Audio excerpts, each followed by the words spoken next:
Bonjour à tous et à toutes. Alors, je suis ce qu'on appelle un entrepreneur social. Je fais ça avec un groupe d'amis, enfin, qui était d'abord un groupe de relations, puis qui est venu à un groupe d'amis.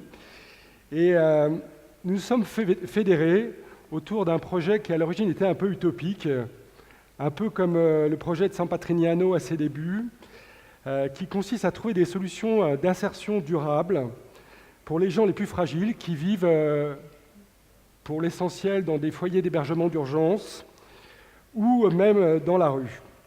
Voilà. Notre mission consiste à leur donner de l'activité économique et de fédérer autour de nous les autres piliers de l'action sociale et indispensables à une vie à peu près stable, qui sont l'action pour la santé, l'action pour le logement, et puis aussi toute l'action administrative, le fait d'avoir des papiers indispensables pour pouvoir travailler dans la durée.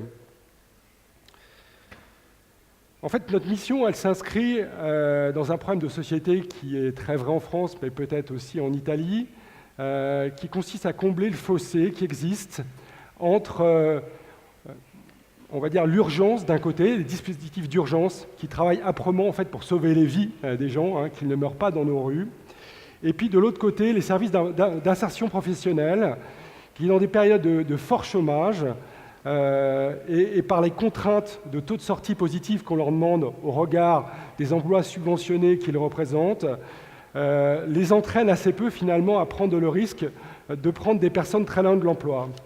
Voilà, donc nous nous sommes donné cette mission. Alors au fil du temps, on s'est battu pour créer de l'activité économique.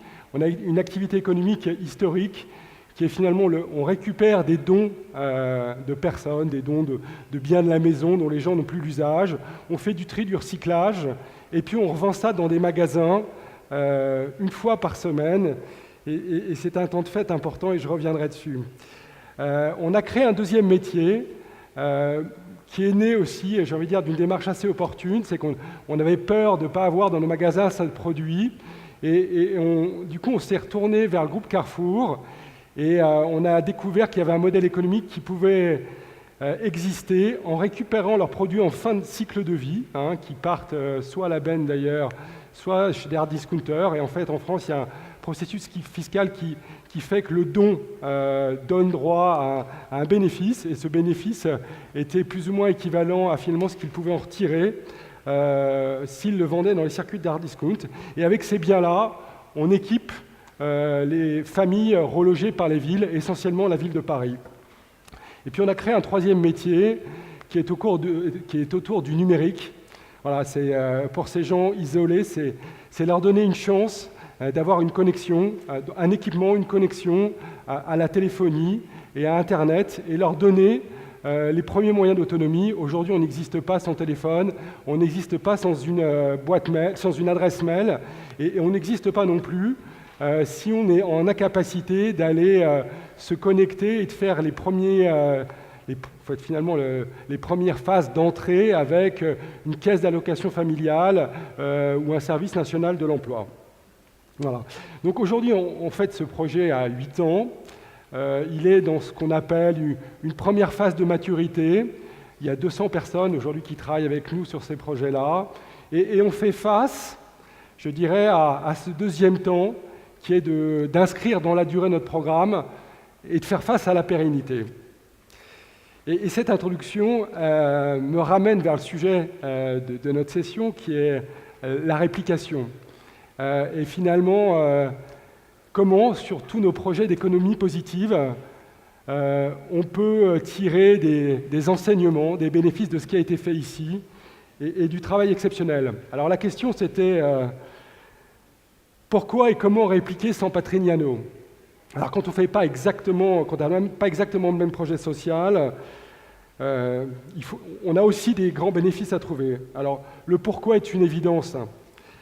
San Patrignano a créé un modèle qui marche, un modèle innovant qui marche, avec des résultats fantastiques et qui a probablement fait développer l'humanité de la société italienne, et j'ai envie de dire l'humanité en général. Le comment, il est probablement plus difficile.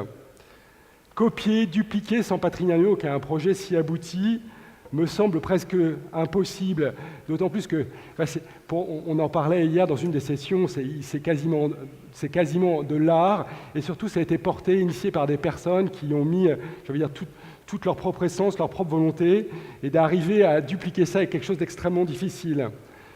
Donc je crois qu'il faut plutôt chercher, pour nous, acteurs de l'économie positive, à s'inspirer de ce magnifique projet. Alors j'ai eu la chance hier de passer 2h30 avec des responsables de l'encadrement et un jeune garçon, Marco, qui fait vivre par son énergie et ses sourires aussi, ce magnifique, qui participe à la magnifique vie et au développement de ce projet-là. Et ce que je vous propose, c'est de partager 5 enseignements ou lignes directrices qui m'ont particulièrement touché. Certains d'entre eux, j'ai déjà eu la chance parfois des difficultés à les affronter. Et certaines, je rêve d'être un jour en capacité de les vivre ou de pouvoir les dépasser. Alors, le premier enseignement, c'est la résistance à l'isolement, au doute, voire au rejet de la société face à des projets comme ça qui sont en rupture sur des causes fortes, très émotionnelles. Je crois que c'est le propre de l'économie positive, d'être dans la rupture et très souvent, de provoquer cette méfiance, ces doutes. Et il faut faire preuve d'une ténacité terrible face à cet isolement. Et ce qu'a réussi San Patrignano, je ne connais pas tous les détails, mais j'ai compris qu'il y avait eu des phases très dures, finalement, où même médiatiquement, le projet a été attaqué, et aussi par les institutions qui développent on va dire souvent des méthodes plus académiques, mais qui n'ont pas donné le plein succès. Et quand on voit démarrer comme ça des gens qui ne sont d'ailleurs pas toujours forcément des experts, avec des convictions fortes et des méthodes en rupture, voilà, ce sont des temps très difficiles et on vit tout ça. Et je crois qu'il faut savoir s'accrocher à ces idées et savoir penser à côté pour pouvoir pousser nos projets plus loin.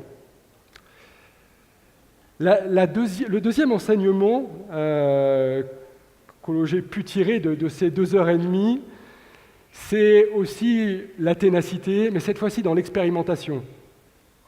Nous tous, dans nos projets d'économie positive, nous sommes sur des chemins de traverse. Nous cherchons des solutions qui n'existent pas. Nous avons des convictions, des idées, des compétences, mais nous sommes dans les processus de création en mode laboratoire, et il faut les accepter. Et ce sont des temps souvent très longs, très laborieux, un peu comme dans des laboratoires scientifiques, où finalement beaucoup d'idées n'aboutissent pas, et puis, à un moment ou à un autre, à force de volonté, à force de persuasion, à force d'envie, on finit par y arriver, et ça déclenche des projets qui peuvent être aussi beaux que celui-ci. Voilà, et je crois que de ce point de vue-là aussi, San Patrignano nous donne une source d'espoir extrêmement importante et doit nous entraîner tous les jours à garder cette ténacité pour continuer à expérimenter et aller sur des voies nouvelles pour résoudre des problèmes que la société est en mal à résoudre, à travailler. Le troisième enseignement, il est très fort. C'est, alors qu'on est sur une cause qu'on pourrait qualifier de médicale, c'est la volonté incroyable et surtout le succès de San Patrignano à avoir bâti son propre modèle économique et à développer sa propre activité. Nous sommes sur des sujets nouveaux, nous sommes sur des sujets qui sont peu ou pas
on va trouver des modalités financières qui n'existent nulle part dans le monde privé, parce qu'on n'y trouve pas cette valeur, et qui vous permettent d'aller plus loin, et qui sont des formes de dons pour aller plus loin et résoudre des problèmes que la société ne sait pas résoudre.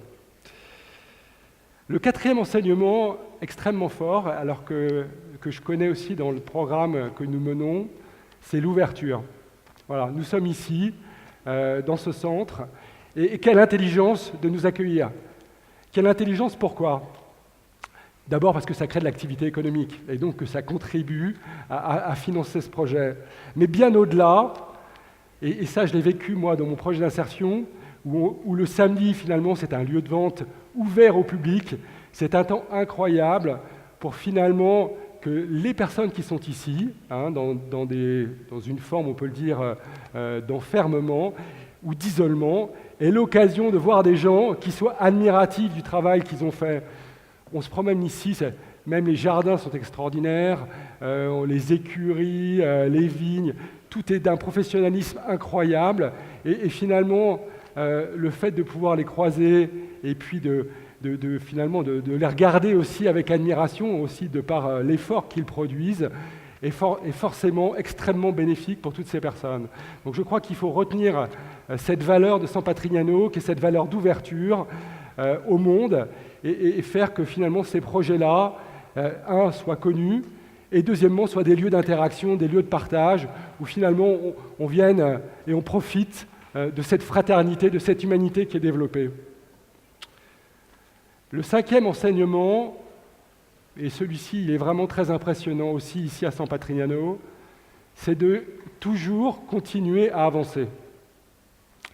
Cette histoire, elle a 30 ans, et ce projet s'est développé de manière incroyable, et forcément, tous ces projets-là, ils naissent de personnes, de gens qui ont des idéaux, des tripes, souvent des histoires qui les ont conduits à mener ces projets-là. Et c'est extrêmement difficile d'en assurer, j'ai envie de dire, le transfert vers d'autres, la structuration, et c'est ce que San Patrignano a su réussir de manière incroyable. Et puis la deuxième chose, je crois que c'est Einstein qui disait que la vie, c'est comme une bicyclette, quand ça n'avance pas, la vie s'arrête, et c'est pareil des projets.